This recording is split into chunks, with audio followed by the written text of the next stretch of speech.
Le roi lion, c'est la justification d'un libéralisme sauvage. Philosophie du roi lion en direct, Mufasa.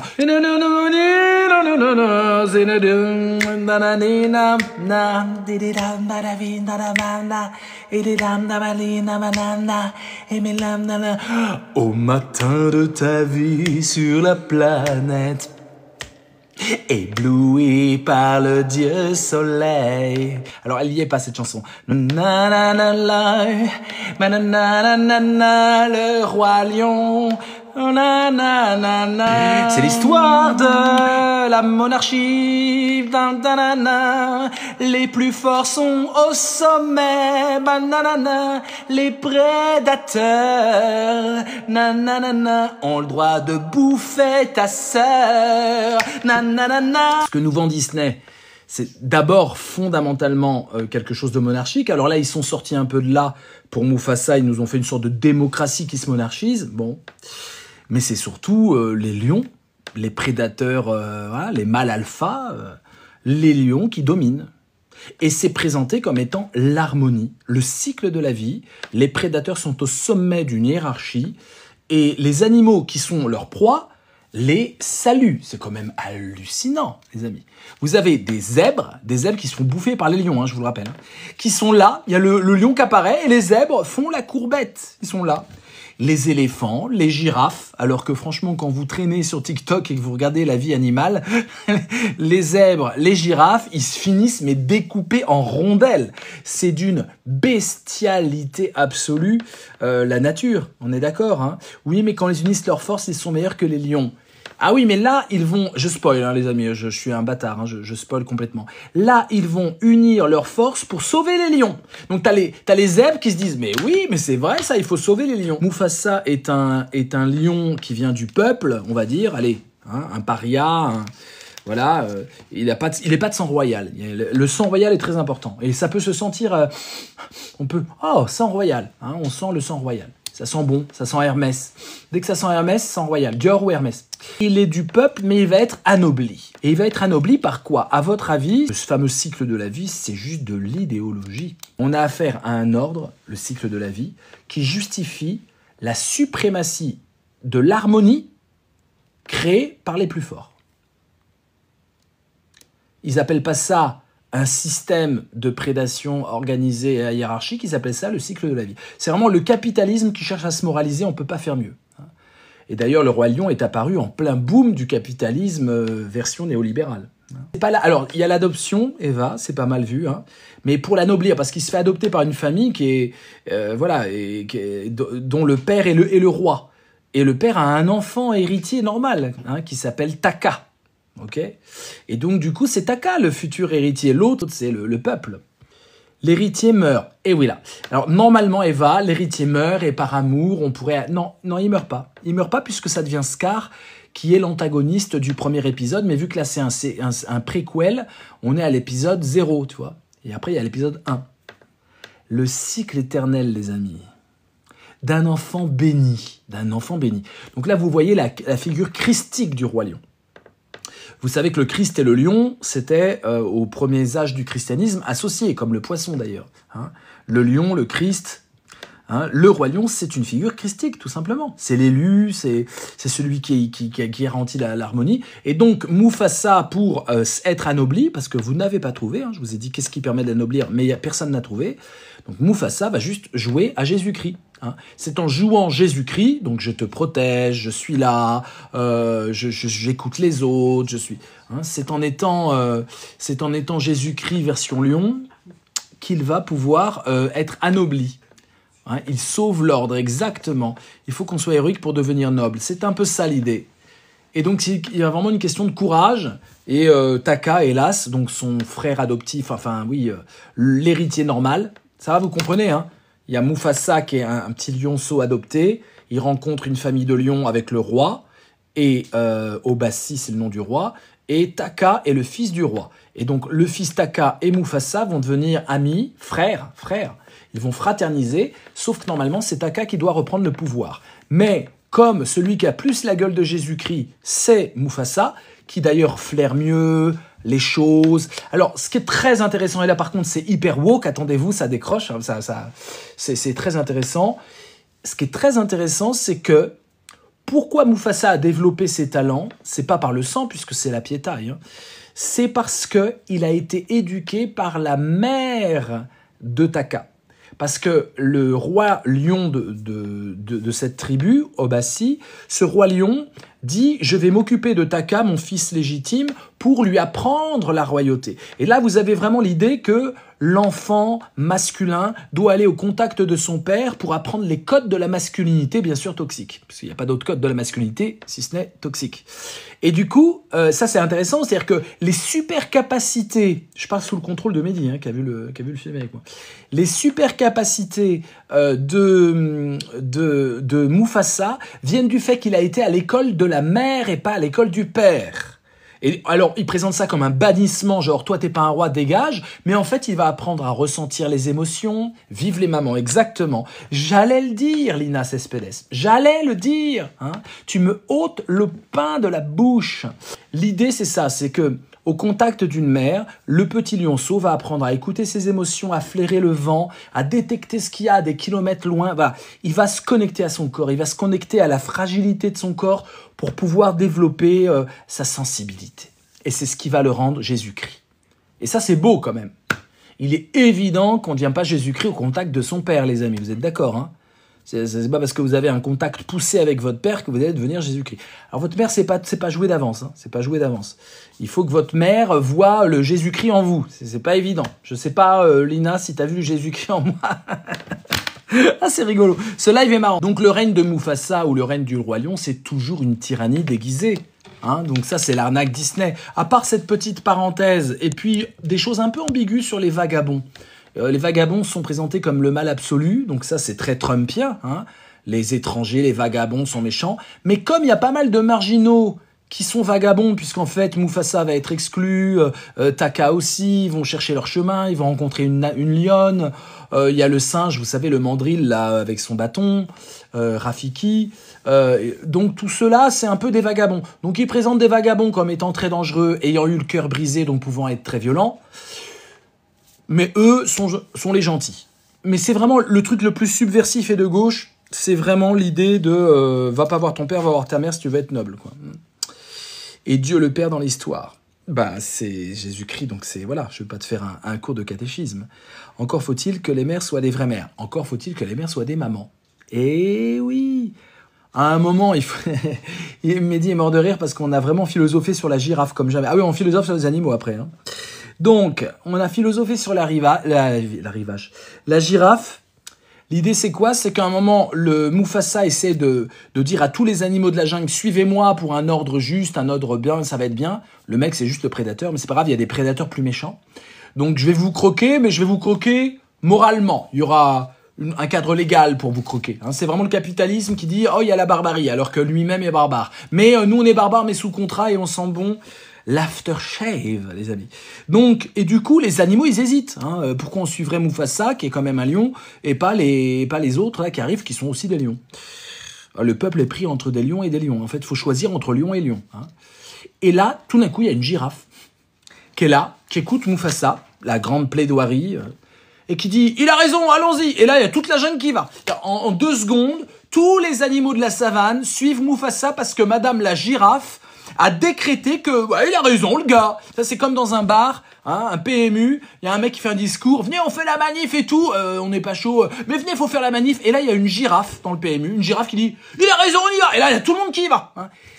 Les amis, nous cherchons la girafe désespérément. Nous avons besoin d'une girafe, les amis, hein, parce que les projets pour améliorer le monde, on les a. Hein. Les projets pour fédérer le seum, le transformer en rancune collective, pour pouvoir unir la France à travers des projets inspirants, on les a.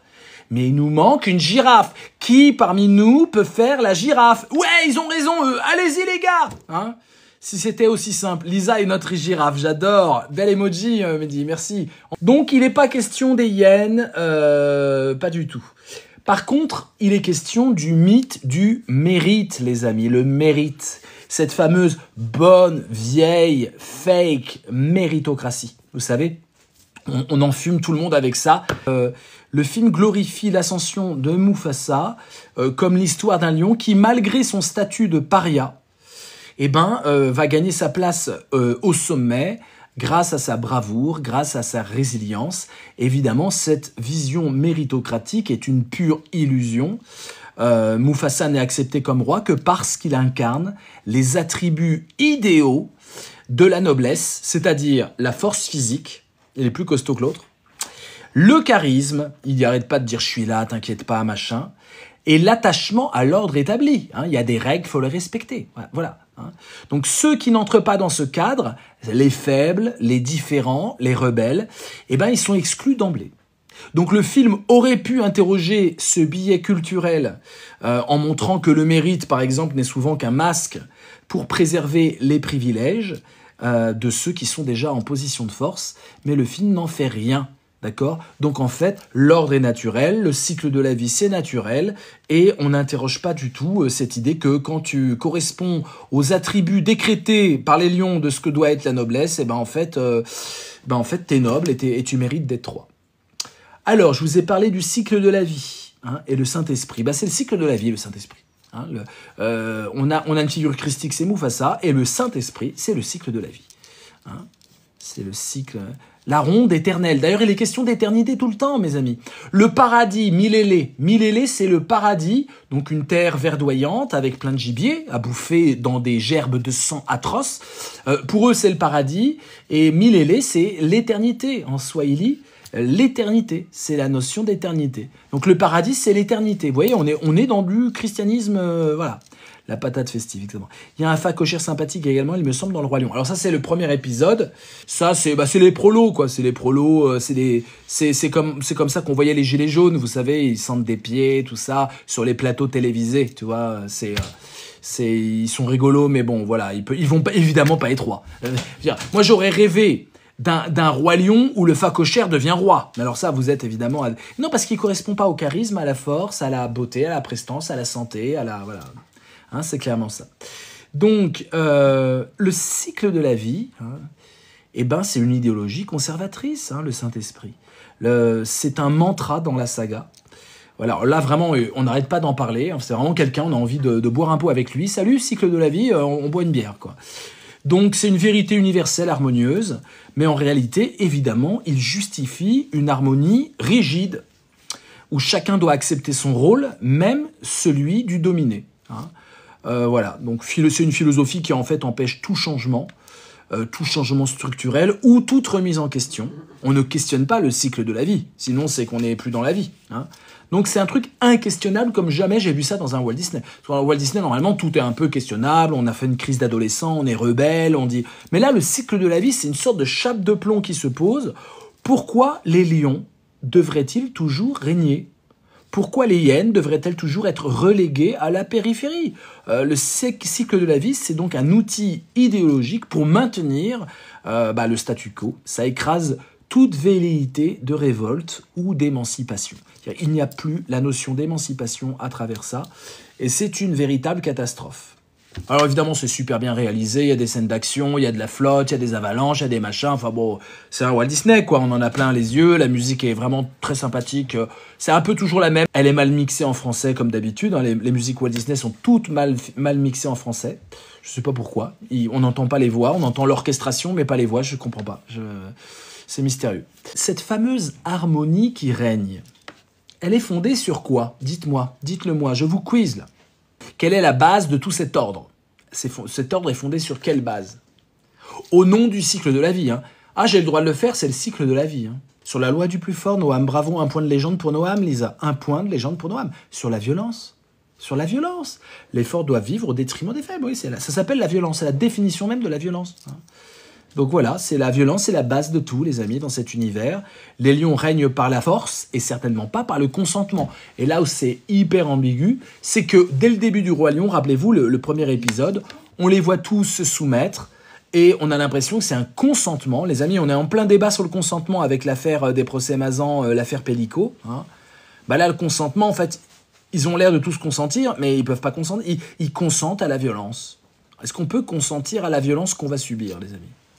C'est tout l'enjeu du siècle. Donc c'est un film fondé sur la culture du viol. C'est un film fondé sur la culture du viol. Tu consens parce que l'autre est plus violent. Donc c'est pas du consentement, vous êtes d'accord ou pas? Donc le cycle harmonieux, il prône en vérité une glorification de la domination.